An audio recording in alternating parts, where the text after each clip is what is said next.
ibyo yavuga Erega ntabwo bihabanye ijana ku ijana n'ibyo uri kuvuga. Nihanganira marayika, ntabwo mugira marayika. Nta muntu, abantu bari bwicare njyewe nawe na Mucambuzi tuvuge tuti abantu batabona bino bintu gutya sinzi ikibazo bafite mu mutwe. Sibyo?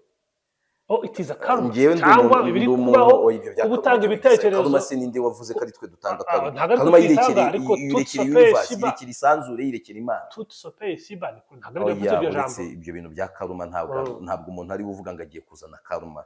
Ibyo niho ubugome buhera umuntu akigira. Wowe uratanga karma surinde. Ahantu hari Joseph. Kuvuga abantu nemera.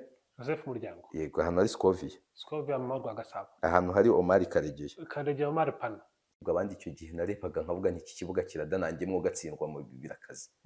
Mugabe. Aha, bamwe mu ba YouTubers hano dufite mu Rwanda surabizi ko batangiye kuba hafi y'abamiliyarderi. Urabizi? Kandi imvano y'ubukire ari hafi ya YouTube. Uwo muntu ukajya kumurangiza. Uwo muntu kuko ahindutse igikoko ntabwo ari we waba ukireme.